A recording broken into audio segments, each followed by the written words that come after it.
주요 기업들 소식부터 시작해보겠습니다.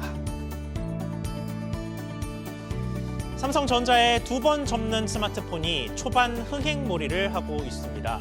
출시 첫날에 완판이 바로 됐고 닷새 뒤에 들어온 재입고 물량도 5분 만에 완판됐습니다.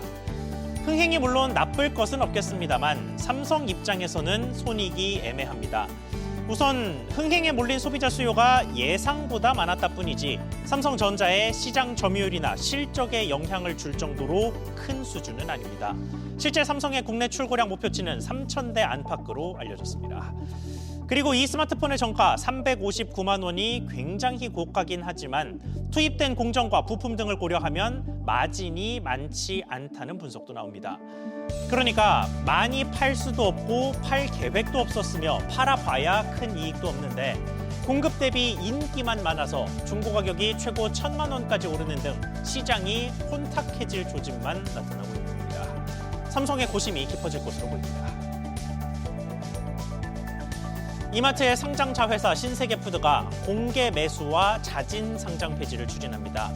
공개 매수의 관행대로 최근 3개월 평균 주가에 20% 프리미엄을 붙였습니다. 그런데 주주들의 불만이 만만치 않습니다. 장기 주가를 보면 이유가 나옵니다. 이건 지난 2001년 이후 현재까지 초장기 주가를 단순화한 차트입니다. 보시면 현재의 신세계푸드 주가는 과거 글로벌 금융위기였던 2008년에 버금갈 정도로 역사적인 저점에 있습니다. 2021년 당시 코로나19로 하락한 이후 엔데믹 기대감에 잠깐 올랐습니다만 그 상승분을 모두 반납한 이후에는 최근까지 회복할 기미가 보이지 않고 있습니다. 그동안 회사도 노력을 안 한 건 아니었습니다. 손실을 기록한 해에도 현금 배당을 유지해 코스피 평균보다 높은 2.4%의 배당 수익률을 보이는가 하면 노브랜드 버거의 확장과 급식사업부 매각 등 사업 재편을 위한 여러 가지 시도를 해왔는데요. 결과적으로 관련 사업 전반을 잠식한 원가와 인건비 상승 등의 구조적인 우려를 이겨낼 정도는 아니었던 셈입니다. 다만 과거 이런 자진 상장 폐지 시도가 2차 공개 매수로까지 이어지는 경우도 적지 않았다는 점에서 신세계푸드의 결과에도 시선이 쏠립니다. 롯데그룹의 새 먹거리 중 하나로 지목된 바이오 사업의 천병에 서 있는 회사 롯데바이오로직스가 그룹의 추가 자금 지원을 받습니다. 지난 10일 공시를 통해 2,700억 원대 유상증자가 이뤄진다는 소식이 전해졌습니다.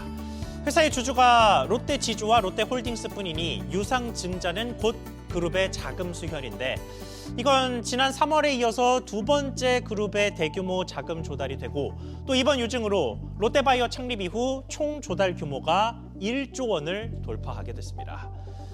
회사는 올해 총 3건의 수주를 따냈다고 공개했습니다. 아시아 바이오 기업과 영국의 바이오 스타트업 그리고 미국 바이오 기업 등 다양한 곳과 계약을 맺었는데 모두 미국 뉴욕주의 시라큐스 공장에서 생산이 이루어집니다.